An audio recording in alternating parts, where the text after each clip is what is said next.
All right, PR PhD here. And this is Mudita Heart here, and we're here for another episode of our movies podcast. Yeah. We are diverting from MCU and that kind of stuff and Disney, and we're headed over to HBO Max, and we're doing a little bit of a betrayal here. We're watching some DC movie. It's some DC movie. DC movie. I don't know, like Disney makes references to DC all the time now. Anyways, I get they're all Eternals. intersplicing. Yeah, it doesn't matter. It's the Batman. We gotta save the Batman now. Yeah, it's a 3-hour movie. We watched it in 2 parts. They didn't tell us it was gonna be 3 hours. It was like ridiculous. It was like literally 2 hours 56 minutes. Yeah. Just had to sit there. Yeah. But yeah, we watched like the first hour or so. First hour was a little bit much, and the second hour we got through then, so much to the point where I missed most of wrestling. Yeah. Yeah. Yeah. It was more watchable from that point on. But yeah, we watched the 2 hours in a row. Yeah. And yeah, there was a lot of... I feel like I heard a decent amount of buzz about this movie on Twitter. I didn't hear anything about the movie, thank goodness. I don't want to talk to people. I feel like I heard a lot of people make allusions to like memes about the movie and stuff. Nope. Okay, I guess you didn't hear that. Yeah. Okay. But yeah, I heard a lot of people comment on like the look and like the aesthetics and like the setting and stuff. Yeah. And like the social context it's in. Yeah. But yeah, I don't know. I guess maybe we'll just get into it then. So I did research a little bit. I made a mistake. Rupert Wyatt did the first Planet of the Apes movie, and then Matt Reeves did the second two. Okay, so and the first one was the one I liked the least. Okay, to be clear, Matt Reeves is the director of this new Batman movie. Yeah. I guess they also picked him because his name is Reeves, like Christopher Reeve or something. Okay, sure. And then Batman's like like Superman in this movie. And when you say Planet of the Apes, it's also because the Andy Serkis Planet of the Apes films. Yeah. The Andy Serkis Planet of the Apes films where Andy Serkis plays Caesar. Yeah. So he's fully an animal in that, and now he's fully human in this. Yeah. As Alfred. And we'll see if he still gets the Oscar or not. Yeah. Yeah. And then also another unconventional casting choice is as the lead character. They have a lot of unconventional actor choices in this movie. Some of them are pretty good. They're pretty good. The thing is, like, I feel like Andy Serkis is more. People are like, oh, he's the best actor of all time, but he's sort of like a blockbuster guy. Robert Pattinson has some blockbusters, but like he has a whole indie scene also that a lot of people don't know about. Yeah, he's been trying to like break out into like. I've shown you right, like Good Time and stuff. Yeah. Right. So yeah. Different. So even before then, he was like with David Cronenberg, Cosmopolis, and a whole bunch of other films. Right. So yeah, we can get into that, but like just to like list it all out, like Robert Pattinson is the Batman, Zoe Kravitz plays Catwoman, John Turturro plays Falcone, and you sort of forgot about that. They sort of we'll get into that later. And then they also have someone play the Penguin. Very interesting choice. It's a Penguin. It's Colin Firth. Plays the Penguin. Yeah. Which is like, this feels like, Fat Face or something like that. They're like, he's sort of like a Dick Tracy villain, right? He's like a Dick Tracy villain, I guess. Yeah. He's in all this makeup. Yeah. I don't think he actually gained weight. They gave him a fat suit and stuff. It wasn't like Christopher Nolan's Christian Bale. They couldn't even cast like a big actor to play the character. Yeah. They just had Colin Firth, who's in every movie already. And he looks fine, but like they don't even bother. He's a penguin. He's a lobster. Is he a lobster and other stuff? He's in The Lobster by Yorgos Lanthimos. Is he the lead actor in that? Yeah, he is. I thought the lead actor that was the guy in Her. Wait, did you say Colin Firth or Colin Farrell? Wait, did I say Colin Firth? I think you did say Colin Firth. Colin Firth. He's like an Oscar winner. Is it not Colin Firth? Though? It's not Colin Firth. It's Colin Farrell. It's Colin Farrell. Wait, who's the guy on MTV? The guy who's like on all the MTV things in the 90s and 2000s or whatever. Oh, Colin Farrell plays the Penguin. Yeah. I thought it was Colin Firth, the guy who did the King's Speech. It wasn't that. No, that's totally wrong. That's totally wrong. That's pretty good. We didn't even pound this. Like, this is not intentional. This is live and. Oh boy, that was bad. I don't know. I guess I did see. We will live in an infamy. I guess I looked up the behind the scenes of like how they did all the makeup. So I had in my mind that it looked totally different. That he just looked like Arthur. Something's wrong here. Yeah, but yeah. Were there other actors? I feel like those were the main Probably. ones. Oh yeah, Jeffrey Wright plays Commissioner Gordon. I think that's a great choice. And the Riddler we'll talk about later. And, the Riddler is a bit of a reveal who it is. Yeah. And then there's also a reveal for another character towards the end of the movie, which is feels like it would normally be in an MCU post-credit scene, but in this movie, it's like just at the end of the movie. It's not in a post. So I read about it, and I didn't know who that guy was, so you told me who it was. So it's like it is interesting, but we'll get to it. Yeah. But yeah, let's just go over the movie in general and like talk about it without spoilers, and then we can get into spoilers. Yeah. So yeah, I mean, like this movie is very different, but also has a lot of allusions to past Batman movies in general. It felt very Dark Knight-ish. Yeah. Albeit it was even more modernized from that. Yeah, like even Dark Knight is a little out of date. Like it's like referencing like this dark theme with like Bush 2 era. Yeah, like now it's politics. like 2020's politics, even though it happened in like 2019. Yeah, and that's another thing to note is that they filmed a lot of this in like 2019 before the pandemic hit. They released it like it took them like 3 years to release it or whatever. Yeah, basically, right. And like that actually came up as a point when like some people were talking about how like there's like a scene in the beginning of the movie where like an Asian man almost gets attacked on the subway. Yeah. And by like these street punks. Oh or something. yeah, that was in our first viewing. Yeah, and then we don't see any other Asian people at all in this film. He's the only Asian person in the movie. Yeah. Not in the club. Not in the police force. I actually thought the street. So I thought the twins were Asian, but like they're probably not. No, I don't think after so. I looked at the credits, their last name was Carter. Yeah. Carver or whatever. Yeah, Carver. Yeah. They don't look at that Asian. I wasn't sure about it. Yeah, but yeah, I mean. Yeah, there's no other Asian people in the movie, and like he's getting assaulted. It's like upsetting. It was upsetting to a lot of people because like, in light of a lot of like Stop Asian Hate stuff of like violence against Asians and like big cities and stuff like San Francisco and stuff like that. I like it's like the only subway scene, or like you don't see that many people on the subway. It's also New York City. It takes place in New York City. Also, like this Gotham that they have is very, very, very similar to New York City with straight up like direct references to New York City. It's like New York City. On Wish, or as the meme would go. New York City on what? On Wish. It's like a bootleg New York City. Like someone made their own New York City, and that's New York City. That was one of the things I saw on social media that I was anticipating with this movie is that they said that a lot of Batman movies like do this like take liberties with like how Gotham is portrayed, and like Dark Knight, like Christopher Nolan, like in this movie, like this is like a fantastical version of a city or whatever. Like that's like kind of neon lights, and, like dramatic lighting and stuff. You mean the like cinematography Forever or whatever? Kind of like that. Yeah. Okay.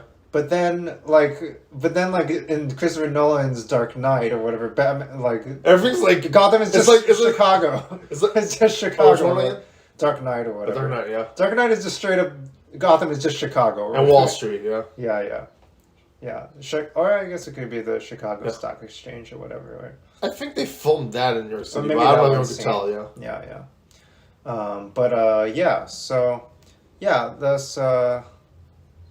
this movie has like a lot of really cool aesthetics to it. Like it starts with Ave Maria, like they use the churches a lot, and it's a lot of physical locations. Yeah, and it's a very aesthetic movie. Like they really went for a lot of visuals in this movie. The visuals are, I think they like wanted to prioritize that a lot. There's like some scenes where they kind of prioritize the visuals a little too much, where it's like this is straight out of a comic book, but it doesn't translate that well to the drama of this movie in this realistic setting. Sometimes they're too DC-ish. Sometimes it's like, oh, let's put a question mark here because like this is the Riddler or whatever. Oh yeah, like there's like that was a little dumb. Yeah, there's like some stuff that's like they're trying to be. They're really smart at times, and they're really dumb at other times. Yeah, they have a little bit. They go swap between like really intense dark. Because like you have to appeal, you have to appeal to the comic book fans. You know, you have to appeal to like and the mainstream at the same time. Yeah, sometimes it's a little bit like. Oh, that was. How was I supposed to know it was the Riddler? You know, we explained everything already. That was a really silly moment where they're like, they're like, we got to explain who this Hey, is. for this cappuccino from Starbucks, I want a question mark in it because I'm the Riddler. Did he really go ahead and and also he didn't make the question mark. He had to tell the person at the counter, like working when they at the diner, to put a question mark in his drink, and it wasn't even facing him. It was facing the camera, which is facing away from him. It's like, all right, here you go, buddy. It's kind of scary considering there's this guy in the news all the time. But whatever, man. Yeah. It's like, yeah, a scary guy, huh? Yeah. Anyway, yeah, I mean, the plot, we gotta get to the plot. Like, the plot is really dark, and, like, I feel like... I was worried in the beginning it was not going to contemporize that much, and it still had issues with that, but I felt it was pretty good for the most part. Yeah, overall, it talked a lot about... I think the audio levels are okay with this noise in the background. We're pretty loud, yeah. But, there's, maybe we'll just pause for a bit. Get some air.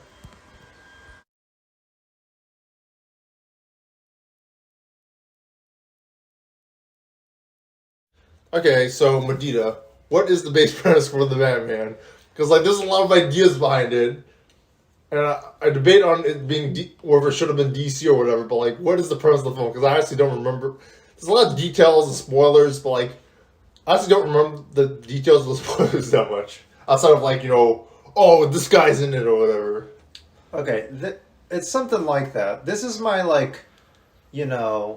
when you're on HBO Max's app and this is the blurb. Yeah. Cape Crusader Batman and World's Greatest Detective is in a dark version of Gotham trying to find out who's behind a series of murders being committed by the Riddler and his motivations behind it. That's the general premise behind it. And then as he does this, he uncovers more of the mysteries of Gotham City. It sort of reminds me of there's probably some homage to Tim Burton and German expressionism and M and stuff 1930s German films and murder mysteries and stuff that take down the whole of society. Yeah, it definitely does have German expressionist kind of camera angles or Catholic art churches and stuff. Yeah, I feel that even goes back to other Batman movies, like you're saying, Batman Forever. It also has kind of 89, kind of architecture and Gotham and stuff like that. Yeah, that's definitely there. But yeah, it also combines all that aesthetic stuff and also these old cathedrals and stuff like that. But also draws a connection between this past history of this city of Gotham through Thomas Wayne and Bruce Wayne's dad and even the founders of the city, the Arkham family, and brings it up to the current day with not to give too many spoilers, but just how that ties to the events of the current day and what the Riddler is doing and stuff like that. Still pretty vague, which is sort of better that way. Which I feel people who didn't like the Christopher Nolan Batman, where everything's spelled out, would like better, and at least up more for sequels or even prequels for how Gotham got founded, before the Waynes or whatever. Right, because when you think about it, with all these other Batman movies, you just have this in the background Bruce Wayne is just part of this incredibly wealthy family, and he just goes around gallivanting around. Yeah. But in this movie, they actually address this is a pretty serious problem to have, and we just heard Discord. But this is a pretty serious plot point that it just never gets addressed before. Bruce Wayne is a hella wealthy person. He's probably hella influential. He's probably involved in the roots of all the balances of power in this city. So what does that mean exactly? And that's probably the most interesting part of this movie, and how that interplays with the Riddler and his ideas and stuff. I think it's a really fascinating story. I feel they're covering it more and more recently, just because of that's what we have to do as in art, and there's some stuff you haven't watched yet or played yet. Right. But we're getting to that point now. Right. I feel there are a lot more smarter documentaries coming out now about things and stuff like that, or biopics and stuff like that. The 1%, the whatever. Or I don't know, Succession or whatever. Succession. Things like that. Like Bruce They could Wayne's do Succession with the Wayne family, right? Yeah. I feel like Kieran Culkin is like, you know, I'm Robin. I'm Robin 4. Kieran Culkin is like, you know, I work at a carnival. Is David Wayne, and he's like, come on, David Wayne, and he's like, come on, Bruce, come on, let me get some of the family money. Like, let me get just. I'm like water. I flow with everyone else. Oh, they have the guy from Ferris Bueller, who's in that comedy with Michael J. Fox also. Wait, which thing? Cameron, the guy who played Cameron. Yeah. His name. Forgot his name. What was he in? He's in Succession. He was in Succession also? Yeah, we made a big Is deal. everyone from the 80s and 90s in Succession or something? I'm trying to remember. Let's see. Wow, Cameron is in a Succession. Alright, wow. Yeah, I feel like, a lot of things are going that way, and like, this movie is going that way too, along with all these other things. It's like, what is it? Like, and also it's going modernizing in terms of, talking about, like, you know, with all of those things like corruption, things like social media. Social media is a big part of this movie. It was kind of like a weird part of this movie. Like, there's social media, like, whatever, with The Dark Knight also, but, like, they're going, like, Ready Player One with it in this movie. Yeah, not quite like virtual worlds, but, like, there's a certain aspect of it. There's, like, some stuff with, like, Twitter, almost, like, things like that. There's a more specific thing. You mean like the... Yeah, like, we don't have... You don't want to spoil it? I don't think it's a huge... I don't know. I mean, let's just say, like, a lot of the culture around, like, stuff like... Twitter. Violence and violence happening online. Yeah, like online media is like also happening in this movie. Yeah, like Nightcrawler came out, the movie about filming like murders and stuff with Jake Gyllenhaal and. Oh, interesting. Yeah, when you're a journalist and like creating your own news and stuff. Yeah. Oh, okay. Yeah. Okay, I didn't see that movie. That sounds like a disturbing movie. I'm not gonna watch it. There you go. Yeah. It's not very gory. It's just dark. Yeah. Still not gonna watch. Okay, it there you go. Right. Yeah. Not night. That's how a lot of people reacted when they saw the movie. Like, I think it's an interesting movie, but like, I'm not watching it again. I'm at a point where like I can watch Batman. Right. But like, I'm surprised you watched Batman. It was pretty grim in this movie. It was pretty grim. I don't think I can go much farther than Batman though. Yeah. Part of me is like, it's still Batman, yeah. and like Batman's gonna save the day and stuff. Yeah. So I have that. But like some other movies are like, I don't think Batman's gonna save the day. Yeah. And that's what I like about this movie is like Batman, like even though there's all this wild stuff happening, all this intrigue, all this like, you know, things like being upset and stuff and revelations and stuff like that. Revelations, like, interesting. That like still Batman still finds a way to try and do the right thing and be a good hero and stuff like that. I think there's room for that. But you know, I know other people don't necessarily feel that way. They might feel more like, you know, Commissioner Gordon or something like that, and they have to do those things. But I don't know. Yeah. Did we talk about the walls yet, or are we waiting for that later? The seawalls or whatever. Yeah. Yeah, that's not a super big spoiler. It's not a super big part of the movie, but like, yeah, I guess that's just part of the city of Gotham in this movie. And like, I thought everyone was going to get wiped out. Yeah, like they don't make this a big deal until it comes up. This is very modern. Yeah, they don't make this a big deal until it comes up. But this is a Gotham where that like there's just a seawall around it because it's surrounded by water. Yeah, and like if that seawall goes down, then the city gets flooded and stuff. Yeah. So like this is like the city was not normally like this, so it's already the water levels have already risen in this world. So it's not even like they make it a big plot point or anything that they like elaborate on for a while. It's just like, this is just part of the timeline this is in, part of the universe. And that's why like it's like an afterthought. Some of that's in the movie Reminiscence that also came out this year. Right, it's just part of the movie. It's like just a matter of fact. Yeah. Like. I feel like a lot more movies are just kind of like doing stuff like that now. I saw like a clip from Reminiscence, in like a climate change 101. We're talking about movies are depicting these things, and like here's reminiscence and stuff, and like, oh boy, and this is our future if we don't do something about it and stuff. So, yep, that's all stuff. Yeah. Very contemporary film. Yeah. Very contemporary film. Social media, climate change, the whole system being corrupt and stuff like that. Yeah, John Turturro. Oh, stuff being corrupt. I was just about to talk about John Turturro. Oh, okay. It's not a big deal. John, it's really weird how they introduce him. Like, he walks up to him, he talks to him.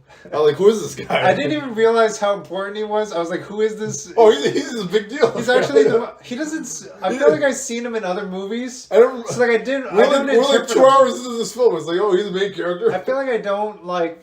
He's not presented as like a super important figure, but he's like an important figure in this movie. Yeah. Like if not one of the most central figures. He also might sort of look like the Long Halloween kind of like version of that character. Okay. Just because of his natural looks. Okay, I see. Yeah. And like speaking of like John Turturro and like New York and stuff like that, like I feel like the accents are so on point in this movie. Like random, like side characters, like, hey, you got 2 minutes with him, bats or whatever. Like, just like random people with like random New York accents and stuff like that. Yeah. Hey, he's getting away. And I got a guy who was like my uncle's plumber. Oh yeah, carpenter or whatever, right? Yeah. Uncle's a carpenter. Well, what, you don't know that, Batman? There's like the random accents going on like that, like working class people. Meanwhile, Batman doesn't know it's like a union accent or something. Right? Yeah, exactly. It's a Teamster accent. Yeah. They definitely. It's part of the 101.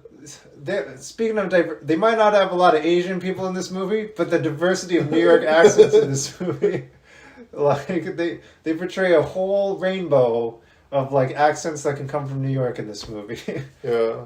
Hey, Hernandez, you got anything on this guy? I got nothing. I feel like Simu Liu could have done like a really good like New York version of an Asian accent. Yeah. Oh, that'd be interesting. Yeah. Yeah, I'm just picturing Aquafina, Nora from Queens in this. She's already has a New York accent. And we hired her for the role just because she has a New York accent. Yeah, and then like this also takes place like in New York, basically New York. Yeah. Like I don't know if that cathedral is like St. John's the Divine Cathedral. I don't remember which one it was or what it was trying to represent. And I thought the mayor's house in the beginning, that sort of looked like a cathedral too, just because they were playing Ave Maria or whatever. Right. Yeah. But I mean, they very prominently figure like a Madison Square Garden-esque place in this movie. The Gotham Square Garden. They call it Gotham Square Garden. It's not very subtle. It's not subtle at all, and like it's like there's sort of a reason behind that actually. It's almost product placement at that point. It's like basically product placement. Yeah. Like if you're in the situation, you got to go there. It's the place to be. Yeah. The staff is well trained in everything. Yeah. Yeah.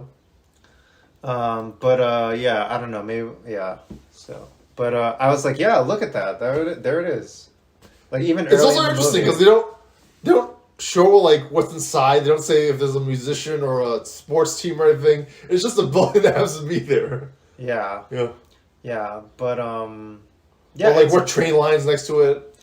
Yeah, maybe we'll talk a little bit more about the story at this point. I don't know. It is like about all these different things, and it does it really well. Yeah. And it kind of takes you through all these different points and like different places, and like sees the criminal underbelly of the world, and involves all this technology and stuff. Yeah. And we didn't talk. We didn't write in the notes about Batman's technology. Oh yeah. We talked about him being certain aspects about Batman, but not all the equipment he has. He's like Superman. He's That's the first thing I want to say, but I didn't talk about his equipment yet. He's literally He's shot in the face. He's like, whatever. It's like, oh.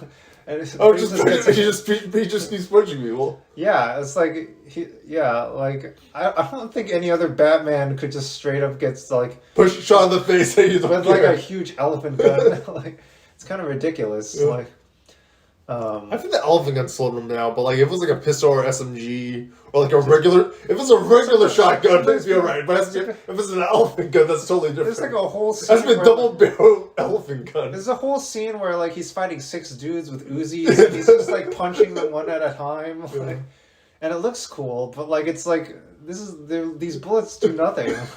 It's kind of ridiculous. Yeah. Yeah, I don't know. Like it works aesthetically though, and it's something new. It's something new, yeah. Yeah, a lot of this. It's not like it didn't make sense, yeah. A lot of this there might be some comic book guys like, this is ridiculous. Like Batman's a human being. This can't happen. A lot of this movie, I feel like, works on a visual level. Yeah. Visual level, like the visuals tell the story. Yeah. A lot of the time, and like it just, I did feel like it was like Zack Snyder or anything. It felt like above that, yeah. Yeah. Let me close the window. Yeah. I was wondering about that, yeah. But yeah, yeah, and like, yeah, the story takes you off through all these different characters and different plot points, and like, there's all these action sequences, and like, there's a whole car chase scene, right?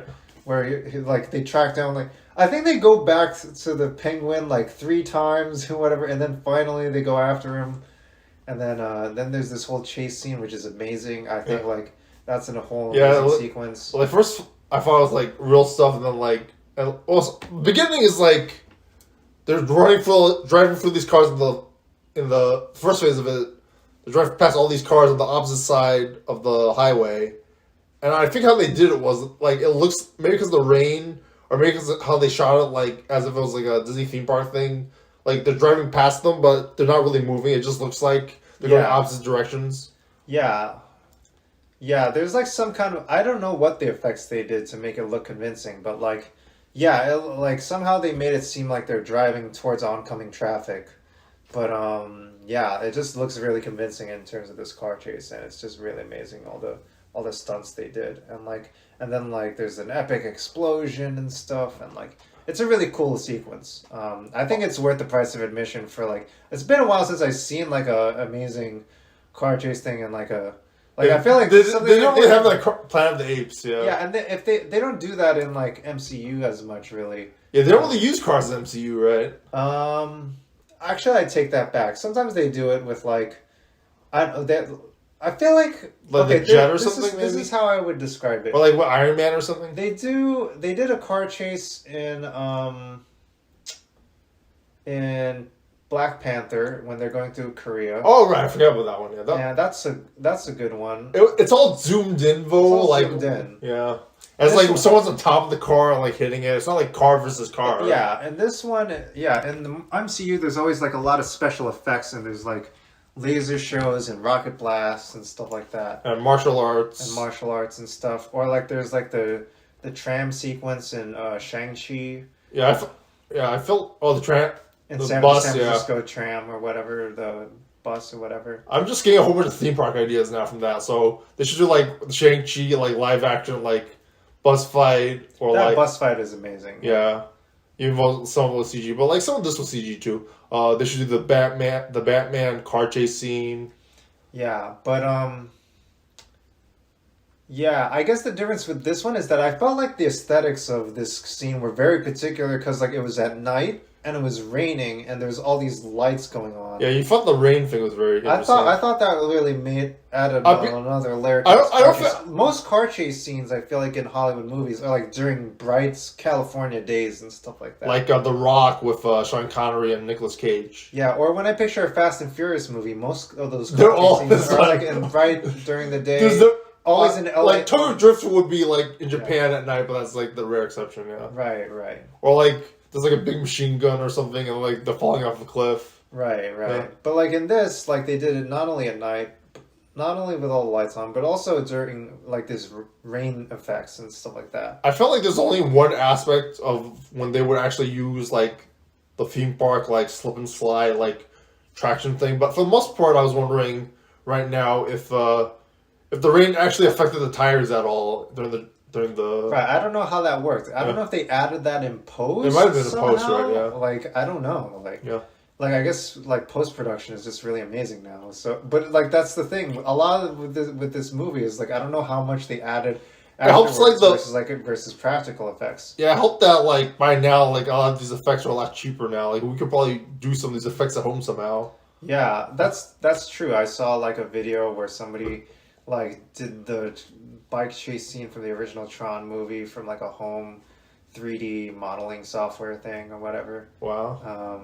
Yeah, but I guess Tron, the original Tron doesn't It's all look as 3D. impressive. Oh, the original Tron. Okay. The original Tron. Okay. But yeah, I feel like one thing that reminds me is that like this car chase scene in Batman, it being lights, bright lights, but at night all dark, high contrast. It reminded me of like bike chase scenes in like the Tron Legacy movie. Yeah. Because like there's like all the effects, all the like neon lights going on there. Yeah, the Batmobile has a very interesting debut. I start to remember what it looks like, but I do remember like it's just dark all of a sudden, and then like you just hear this loud noise from the engine. Right. Like it's like I don't know if it's like an airplane engine, but it's like really loud, and then like it scares off people that way. Right. Yeah. Like it's in the middle of the scene where like a million people are shooting at each other and stuff. Right. I'd seen like criticisms of like, yeah, and like because of it, all this stuff, like I feel like it has a very unique aesthetic in this movie. There's rain and there's like all I'm saying stuff with the darkness and stuff. Yeah. Like because of that, I feel like it gives it a distinct look from like a lot of other blockbuster movies where like it's all during the day, or it's all in the noon time, but like it's all like brown and stuff, and it's all like all the post production looks all washed out and stuff like that kind of. Whereas like this, it looks like sleek and like kind of more clean looking in other ways. Oh, definitely. So that's something I like about this movie. And Also, like it gives it a unique look too, and I kind of feel like it sets it up for like iconography that like leads into like sequels and stuff that make it more distinct. It sort of reminds me of the Batman Forever mobile to some extent, somewhat like the Adam West one. Yeah, exactly. It's like military grade, like the Batman Begins one, but it's not like it doesn't look like that one. Right. Like the Tumblr. Right. A lot of it's and that's I feel like I was also thinking that like even though it is having like this kind of serious plot that's like similar to a Christopher Nolan film, like as we're talking about all the visuals and aesthetics, I feel like it does have a kind of like iconography and like look to it that's like trying to go for like not quite toys maybe, but like also something that could be like just very visually driven and like very like I don't know, like makes the eye pop and stuff. Right. Like even like the title like, card. You don't want like 5-year-olds to have the Tumblr. Right. Like it doesn't look fun. It's like, well, sir, why do you have this thing that has like missiles on it and stuff? Yeah. Whereas like Christopher Nolan sacrificed like aesthetics for realism. Like it could be like as if it's a real ninja star. Yeah. Whereas like in this movie, he just has like a chest plate thing that he uses to. Sometimes that's a little bit weird too. But yeah. But like I don't know, it looks cool. Like sure, fine, but like it kind of fits in. Yeah. And some of that actually we'll get into later with the ending. I don't know if we'll get into it now, but like some of the stuff he uses is very interesting. Some of that military stuff too, but it looks aesthetically more Batman-ish. Yeah, I'm just wondering how much more do we have to go before just starting to get into spoilers. I feel like we kind of covered a lot of things so far. Maybe it's already time to get into spoilers soon. Yeah. All right. So, 1, 2, 3 spoiler time. A little bit more about the Batmobile chase scene. Okay. I guess we're already in spoilers if we're talking about the Batman chase scene, right? I don't know. I mean, what else? You can't really spoil that because, like, what do you want? You want to give away the twist on that or something? Like, it's not really a very twisty movie. What's the point? What's the point you want to give away on the twist of a car chase scene? like you just got to see it, you know? Like, yeah, this is awesome. Like, or unless there's like a turn that like. It did have that ending was really good. The ending of the car chase like scene was really cool. It's a huge wreck like out of like. So Smoking the Bandit or Cannonball Run or something like a Jackie Chan film. Yeah. We're guessing it's CGI, otherwise it'd be a mess to clean up. Yeah, it's really cool. It's very cool. And then they have like the whole like Terminator like explosion. Yeah. And then like that's why T2 was a great movie. Yeah. Stuff like that. Yeah, it's probably inspired by T2. Yeah. And then like you're like, oh shit, this is ramp all of a sudden. How'd that show up there? And then he just flies off the ramp and like And like the penguin's like, he's not gonna get me. He's not gonna get me. And it's like, oh shit! I'm this like New York accent. He's right after me. Get away from me, dude. Yeah, that was great. That's good cinema. That's a good Hollywood. Even That's a good Hollywood moment. Even if all like, even though it's like your point about the whole chase scene. Yeah, to get into spoilers now, if we're going into spoilers, that chase scene amounted to very little plot-wise. Plot-wise. Because, like, afterwards they... yeah. I don't know, it doesn't matter. We don't have to get into too much. But, like, basically it just doesn't amount to much. And then they have to go do something else for a while. So it feels like some points in this movie, like, they just go down dead ends and they're like, oh, I had to go to a website. And the ending's very funny too. Like, wait, he was here the whole time? Oh yeah, that's also true. Like, we're going around in circles. Yeah. Yeah, there's also the guy who... I forgot what I want to say. There's the guy who drove into the cathedral and stuff. Oh yeah, I forgot about him. Yeah. I forgot... that felt very Dark Knight-ish also. That was also outside of like the social media stuff. That felt like a Joker kind of plot thing there. This whole movie feels very Joker-ish. Yeah. To the point where I'm like, yeah, if they did a Joker thing, what's the point? The real is basically Joker That's already. what I was thinking, right? Like, I was like, this is basically a Joker movie. Like, how is this... This is basically the Dark Knight 2, yeah. Yeah, like, it's basically Dark Knight 2, yeah. There's a lot of, like, those, like, oh, if you do or if you don't, Batman, what you're gonna find me.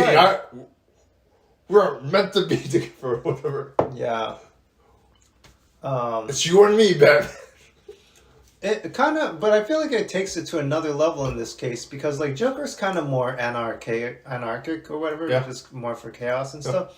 Whereas, like, I feel like Riddler has an agenda and a purpose to himself, and like he's motivated to like do things, and like he wants Batman's involvement in order to help him with his plots and stuff. He's not the main character, but like the whole movie revolves around his backstory for the most part. Right. And he sets all the events of the movie into motion. I'm sort of worried, like, after this movie, they have nothing for him to do. Yeah. And, like, at the end, I was like, it sort of felt like they were forcing some stuff, like... I feel like it's like... It has to be a DC movie now, like, we have to keep the Riddler around. I'm like, how do you, like, make a franchise out of something so dark and personal? Whereas, like, how does this guy do things after this, you know? Like, well, I have some ideas after we get to the ending, yeah. But, like, it felt like a pretty self-contained movie for the most part. Like, I felt like, but, like, it could have, like, set up other stuff, too. Yeah, I feel like they're trying to set up a lot of other stuff. But, like, it feels like a weird tone to be like, oh, now we're just going to have him in more fun sequels. We're going to keep drawing him out. And, like, we're going to keep bringing more blood from his stone. About that... So about the ending, I start to see what you mean. Like, the city's wrecked. So, like, what's he predicting? There's nobody left in the city. They try to say, so, like, by the end of the movie, the city maybe they'll be in Bloodhaven, destroyed, and they're saying all these things like, oh, we got to clean up the city. Also, there's going to be chaos. There's going to be crime. They're saying all this stuff. It's, how do you, I don't know, like, there's so much to do. Like, a lot of it's like, I don't know, you can't even like tackle all that as just one guy like punching stuff. You gotta like start like send him construction projects or something, like, you know. It's gonna be like what is it, Escape from New York, quite literally. It's like the whole, it's like, it's kind of too big for Batman to start doing things, really. I don't know. And, like, he's going to be gallivanting. It feels a little weird for him to be, like, gallivanting around. Like, I'm going to punch a few bad guys here and there. Batman, pick up some of these cinder blocks or something, man, buddy. Like, use some of the technology to help us out here. Yeah. You know? But they kind of allude to him wanting to help with the relief efforts by the end, with him, like, helping some of the people and stuff. So, that's pretty cool. And that is sort of weird. It's like, after all that, it's sort of like, has a good police... And like it worries about looting and stuff. Yeah. Which I felt sort of weird about after it had such a strong beginning. Right. Yeah. Right. It's I guess what you're alluding to is like corruption from people on high results in like poor support for people below. Yeah. And like if you're saying people are looting, are you implying like people don't people need resources from emergency efforts and stuff like that. Yeah. Like you're saying, I don't know if he was saying looting, but like I think he meant like criminal elements. They specifically used the word looting. Oh, did he? I think the news or someone, or the mayor or someone did. That's very bad when they were talking about Hurricane Katrina, for instance. Yes, the quote, which I won't say. Right. Yeah. So, yeah, yeah. I mean, that's very problematic, but like, yeah, I feel like they were trying to allude more to... I feel like if they leaned more into like just saying there's going to be a criminal element, and then like they were alluding to more to Penguin, that would have made it more I feel like they were sort of setting that up with the whole Falcone reveal at the end, like, oh, whatever. Yeah. Yeah, I feel like a criminal element or something is like one thing, but like, yeah. I feel like there's like a lot of social justice stuff in this movie, but like I feel like there's maybe they don't really balance out like social services being an issue or whatever. Yeah. But like maybe that's what I think what they're trying to say is like this happened after like the city has lost its like development of institutions that like support social systems and stuff like that. Yeah, that's some good steps. For like 20 years and stuff, and that's why it's led to this point. With the subway thing, what was in the beginning that he had to beat up those guys who were beating up the Asian guy? I'm trying to remember. What was that setting up? I don't really remember. Did that have to do with anything? I don't really remember what that had to do with. I think it was like he like shocked like the people were beating him up or something. It was like this is like really weird. Was it like him leading up to Catwoman or something? Was it him leading up to? We'll cover that another time, I guess. Yeah. All right. Yeah. I don't know. Yeah, I guess we'll talk about the final spoilers of the end of the movie, I guess. Yeah. They set up another villain. Yeah. For another movie. Yeah. And he happens to be played by Barry Keoghan. Who I read the name and I didn't know who that was. You have no idea who it is. It was on YouTube. Still don't know who he is. That was like they don't show his face either. But like, it doesn't help things. But like, they're clearly alluding to the character. Even in the credits, they say unrevealed prisoner in Arkham, or whatever. But obviously, like with the dialogue, they're alluding it to being the Joker. Yeah. And like, maybe he's the trickster. Played by Mark Hamill in the Flash. Yeah, sure. Yeah, it's obviously it's Batman. It's obviously gonna be Joker. Yeah. And I don't know, like, I don't know. Before the movie came out, I was like, "Yeah, it's gonna be like imagine that it would be the most boring reveal at the end of the Batman if they tried to do an MCU and like, wow, the Joker shows up. Like we already did that in the Batman Begins." Like, MCU did all this stuff. Like, it's not really that surprising anymore if they reveal the Joker. It's not surprising. It's not surprising. The Joker has to show up now at this point. Every Batman series has had the Joker show up. Everything that's even just had Harley Quinn in it has had the Joker show up. Joker's in everything. It's always got to be the Joker. And then, also, they're teaming up somehow. And then also, like, why are they in cells? I just thought this was funny. Whose idea was it to put them in cells right next to each other so they could just chat with each other? Yeah, that was really stupid. I don't know, it's movie logic or whatever. But it was just really funny. I was like, whose idea was this? There's a lot of moments like that which were really dumb, but helped convenience the plot. Yeah, exactly. Yeah. And there's all the Riddler riddles and stuff, like... Oh, it's a rat with wings. Like, what could it be? Well, I guess it could be like a stool pigeon or something. We're just going for the entire species catalog. We need to get Jane Goodall here. She'll help us out with this film. It's a bat. What are you thinking? You're Batman. What else is it going to be? Rat with wings. Batman. Jesus. Anyway, Barry Keoghan plays unnamed Arkham prisoner. He's the guy who played Druig in Eternals. Two great movies, by the way. Yeah. Eternals was a great movie. The Batman's a great movie. Wow, are you putting? It sounds like a thumbs up. It sounds like Batman's definitely a thumbs up. Sounds like you're putting Batman up there with Eternals even. Probably not. Yeah. But like, it's definitely a good movie. Yeah. Yeah, Eternals is another kind of like scale and scope. They're very different. Yeah, one's a Very sci-fi epic, one's like a murder, social-economic, political thing. Yeah, I guess a sci-fi epic's like more grand in scope and mind expanding. Yeah. But like detective socioeconomic thing is maybe more realistic and more things we deal with in our daily life. And, Yeah. But anyway, Barry Keoghan plays Druig, who's like one of the darker characters in the movie, and he's also an Eternal. He's one of the good guys, ostensibly. He was sort of a dark character in Eternals, also. Yeah, I think that was one of the reasons why they made his casting choice like that. Yeah. And yeah. Wait. So in Eternals, they'll be like, Druid, you're the Joker. Because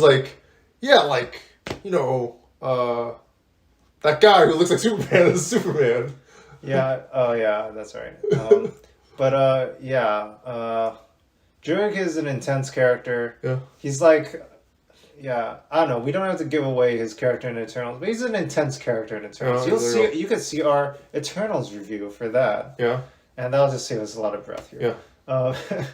But also, we didn't even reveal who Riddler was. Also, let's talk about that a little bit.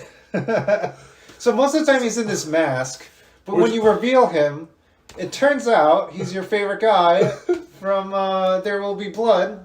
I made it. There Will Be Blood reference. I forgot what it was when we were watching it too, and you never picked up on it, even though I knew who it was. Played by Paul Dano. It took me a while after we watched it that it was like, oh, this is the There Will Be Blood guy. So it's Paul Dano. They sort of like, I don't know if it was the light or something, but he looked very pale and stuff, so you sort of couldn't tell it was him, yeah. Mm. And he had the glasses, maybe also. It looked like him. Maybe he was losing hair. I don't know. It's been like 15 years since There Will Be Blood. Actually, that's a long time. Yeah. I mean, I was telling you after we were watching the movie, I think he needed a break after doing that movie. I was like, he's not in many films. I haven't seen him in a while. I'm surprised. He sure knows how to pick them though. He plays like these really intense roles and stuff. Don't bully me, Batman. The thing is, like, he's. I guess now he's gonna be like in typecast roles where he's like kind of got this innocent face. I mean, but he's got this dark internal world and stuff. Oh, yeah, he's in Prisoners also. Yeah. Oh, interesting. Yeah. So he's got this innocent look to him. It's like baby face and stuff, but he's like this intense. Like he looks like an accountant. Yeah. He was an accountant in this film. And, like he's a forensic accountant. Yeah. Yeah, and in this movie he plays like. They reveal the backstory of Riddler to be like he's a forensic accountant. He's like a really boring guy with a boring job. Yeah. But then he goes down this dark path after piecing things together. And that ending with he had a backup plan that was really, really good, even though he got captured already. Right. It was sort of like the end of The Dark Knight also with Two-Face and the Joker. Oh, right. Yeah. Interesting. Yeah. Mm. You didn't think I'd put all my whatever in the thing, right? Right. Yeah. That's sort of being vague. Yeah, I'm so tired. Yeah, I'm tired.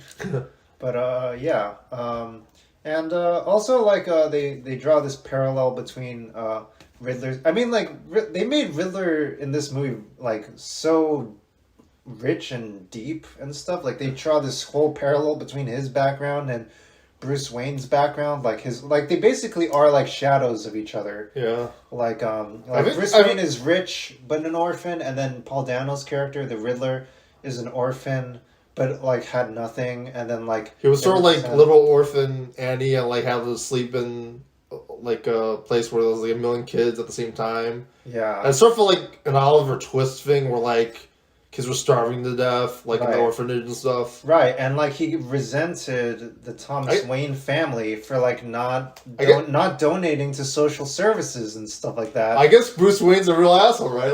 Batman's not a good guy in this. That's what happened. He just starved people to death in that orphanage. Yeah, that's why I felt like it was kind of. I honestly felt like I was taking his side a little bit, and I think that's kind of what Batman characters lend themselves to, is having this depth to them, where you kind of sometimes feel sympathy for them or whatever. He reminded me of Clock King from the Batman animated series, where he went through something and then he's I gotta he's an accountant. Yeah. So yeah. Yeah. I guess like I guess they sort of addressed that like in the end where he's trying to reconstruct Gotham. Well, like part of that he didn't do anything to like stop that stuff from happening. Yeah. I guess also the fact that he's an accountant kind of explains how he's able to afford to all this kind of stuff. Yeah, he has a CPA in the richest Wall Street city or whatever. A corporate accountant. Yeah. I'm in corporate accounting. Yeah. So yeah, and he buys his time or whatever. Yeah. Yeah. I don't know. Yeah. Yeah, it's a dark movie. Yeah.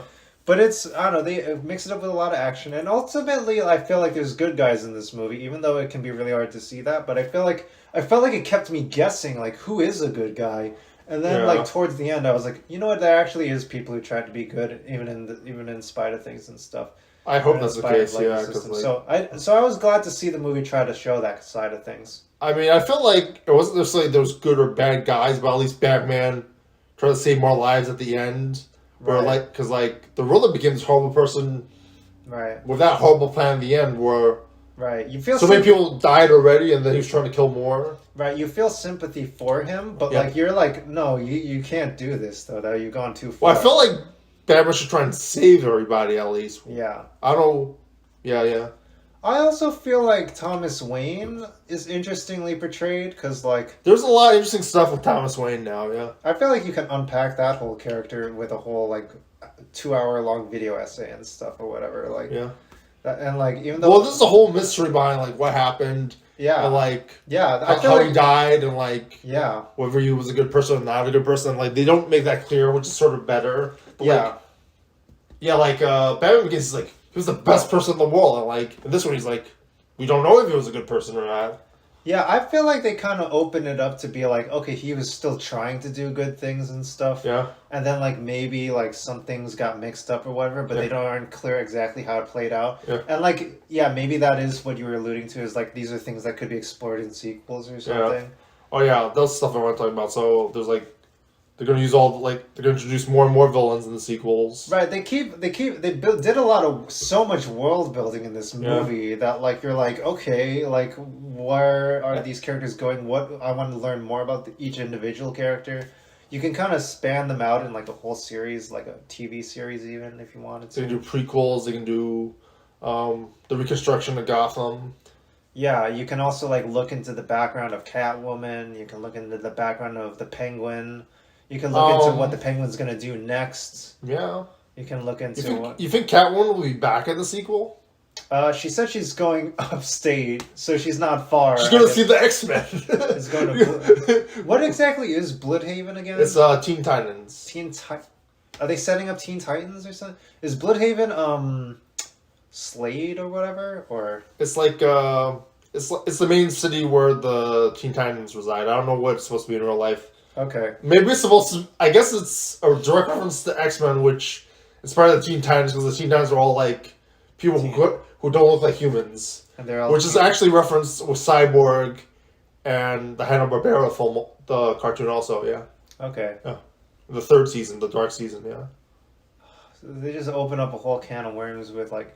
Yeah. Oh, let's just throw in the word Bloodhaven and, like... There you go, yeah. And, like, okay, I guess we could just do a whole movie with the Teen Titans now and have them cross over at some point. Yeah. And that, who knows if that's going to be, like, Dick Grayson, Robin, or whatever. Right. Yeah. Okay. Oh, and, Thomas Grayson was a horrible person. My name was Martha, too. My name was Martha, too, you mean? I mean, my mother's name. My mother's name was Martha. My mother's name was Martha Marcy May Marthy. Yeah, there you go. You have the Scarlet Witch. Right, that was Elizabeth Olsen, right? Yeah. You were like an Elizabeth Olsen stan before she even joined. Yeah. Like the MCU, you were like talking about Elizabeth Olsen. I hadn't seen a single movie with her, and then like I saw her in MCU. I'm like, oh, she's a pretty good actress. You're like, I've been following her. Like, of course she's a great actress. They were underutilizing her. I heard either like WandaVision or or Multiverse. She had a lot of input into those films. WandaVision was very good. Yeah. WandaVision was very good. Definitely, I agree with that, yeah. I don't know if you got to see the whole thing. It looked pretty good from the episode I watched, yeah. The whole arc of it is great. Watch the whole thing. It's worth it. Yeah. And I think it'll probably tie into Multiverse for sure. Probably, yeah. Yeah. Because that's Scarlet Witch, yeah. Yeah. And it's Scarlet Witch in her Scarlet Witch form. Yeah. And Scarlet Witch form gets to appear in Avengers Campus, as we've seen in that video that we've been sharing. I feel like it would have been so much more safer if they had just used the old Scarlet Witch outfit, or like maybe like WandaVision outfit or something, where it would be like in current day stuff that's currently out already. They just like brought in a whole. That's the like problem. They would not have this problem at all at Universal because they don't own any of the films. That's the problem with Disney. And like having like 20 Marvel films a year. That's the problem with having Marvel character actors in the Disney parks is like the movies are always changing, the lore is changing, the backstory is changing, the future lore is changing. Yeah. Like the character actors have to like avoid saying too much. They can't have Steve Rogers anymore, like in Hong Kong or wherever the new Avengers campus is. Paris, I think. Yeah. Oh, is that true? I think they only have Falcon, Captain America there. Oh, why is that? Just because they don't. They made that decision. I don't know the backstory behind that is. It might just be a marketing thing because. Oh yeah, like we'll have like. Well, I guess like. Universal Florida has their Steve Rogers, so maybe they want to differentiate it or something. They might want to move forward. Like it might be like how it might be a corporate decision or whatever. Yeah. It might be like, or it could be something. It could be a tie-in with the movies, yeah. It could be like how like in I guess we're just talking about Disney now, but it's like, fine, yeah. It could be like how in when they did Fantasmic in Disney Hollywood Studios, like. They didn't want to do Peter Pan again. They wanted to do a new Disney movie. Which I think... So, I don't know. Which is interesting, because, like, Peter Pan's, like... In 2008, at least, it was, like, the biggest thing ever, so I wonder if they ever want to bring it back. I don't know if it's because of Eliminated or whatever, but why don't they do, like, Star Wars or, like, Marvel's Fantasmic? Like, I mean... Luke Skywalker... Yeah, that I feel like there definitely be more like Star Wars fans that would love to see that. There might be Disney fans that might be a little bit upset though. Yeah, Disney's too many different Luke via tonight. There's too many. Which is Star Citizens. Also, they'll Planet of the Apes musical also now. Also, Mark Hamill appeared and C-3PO and R2-D2 appeared on the Muppet Show. Also, and Simpsons, yeah. Yeah. Yeah, I mean, just when you have a series going on long enough and you can get guest stars on, you just start getting every single guest star in the universe. 1977, yeah. Or in a galaxy far, far away, or whatever. So, yeah. Anyway, there's a lot of people in this movie. There's a lot of settings, there's a lot of stories, there's a lot of contemporary things to tie into. I feel like it does it pretty cohesively. Like, there's so many different, all these elements we were talking about. Maybe there's sometimes it would not make sense when they did it, or it'd be blatantly that they were doing it to, like, appease the comic fans, to set up a sequel, which is sort of annoying. Yeah. But I don't know, it's a blockbuster. To give the... I don't think it was like the Joker where, like, we're not trying to sell... They were trying to make money on this one, Yeah, like, there's definitely, like... Yeah, the criticisms are valid there, where it's, like... Some things were just there to like be marketing decisions or to make it clear. Or the producer probably interfered or whatever, Yeah, or the director's like, I didn't make some more money by selling that there's going to be a sequel to this. Yeah, also there's drugs references. The drops. We didn't talk about that at all. The drops. They're just called drops. They don't explain that. But like, there's literally. I don't even know how they use the drugs. Like, do they show how they use them? Maybe that's why they had the train thing in the beginning, right? Oh, it was in the eyes. I think it was eye drops. I think it was. Sure, remember it was that or another movie or something. They kept going back to that damn club like a million times. Like, I don't remember like when they did what anymore. Yeah, they're like, oh, we got to go here again. We missed something. Well, we're gonna go here again. We missed something again. They did miss something. They missed something very important, I think. After they missed him, he was still there. Like, Hey, I need to talk to him. Oh, he's busy right now. You weren't here 5 times already. What else do you need? I'm like, oh, hey, how's it going? Batman might as well just run the club at this point. Glad to have you back. Go back in, sir. Oh, we know you're here. All right, just get back in there. You got the fast pass now. But yeah, there's drunk. They're using the iPhone to like reserve their spot 6 a.m. in the morning. You're just on like the virtual queue. You're on what's it called? An open table. Like get a New York City restaurant. Like yeah, open table. I don't know if you ever. I don't know. 6 p.m. open table reservation for 2. Okay. Me and Catwoman. Any special requests? Like, by the window, please. Right. Falcone sent me. Yeah. Falcone. They kept saying Falcone in this. Yeah.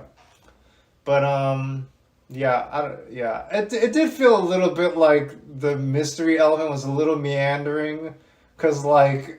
Okay, I don't think it was that important for the most part. Like it was done well, but like I was more interested in like the whole system being corrupt thing was interesting to me. I felt like, and like sometimes maybe it doesn't have to be like a whole thing where there's a through line that totally makes like the things necessarily lead into each other. Like sometimes maybe in a mystery, like sometimes you just mess up and then you just find you stumble into the next thing, and that's okay too. I don't know. Yeah. Like, it doesn't have to be this super consistent thing where it's like, oh, this clue directly leads us to the next clue, and like, so yeah, maybe it's fine. It's a little messy, but maybe that's fine. I don't know. I was very entertained by the movie. Yeah. And I feel like it definitely was good. Yeah. And I feel like there's thumbs up. And yeah, definitely a thumbs up for me too. And I don't think there's a lot of movies that try to tackle like a lot of these kind of contemporary social justice issues in like a big mainstream blockbuster way. Like I feel like Succession would be on HBO, but nobody would watch it or whatever. Yeah. And like people would try to talk about it, but like not a lot of people would watch it. And then they would try to like jazz it up to make it more interesting. Like I heard they had like celebrity chefs appear on there. There's something tied into it. Yeah. Oh really? Yeah, and they tried to have celebrity chefs appear on Succession to be like, oh look, they know like rich people and stuff, but also wink wink, it's actually a promo for the show also. That would make sense. Oh yeah, I forgot about that. So they're doing the neoliberal thing in order to promote the show in a neoliberal way to criticize neoliberalism. I think that's pretty cool. I feel like the only product placement in this film, and it's not even real product placement, was for Gotham Square Garden, because like the cars aren't branded cars. Oh, interesting. Right. Yeah, you don't have like there's no recognizable brands. There's no like Best Western on Mars and Total Recall or stuff like that. Yeah, they don't have like Penguin driving a Jeep Wrangler. Move! This stupid thing gets great. This gets great gas to the gallon, but like I gotta get out of here.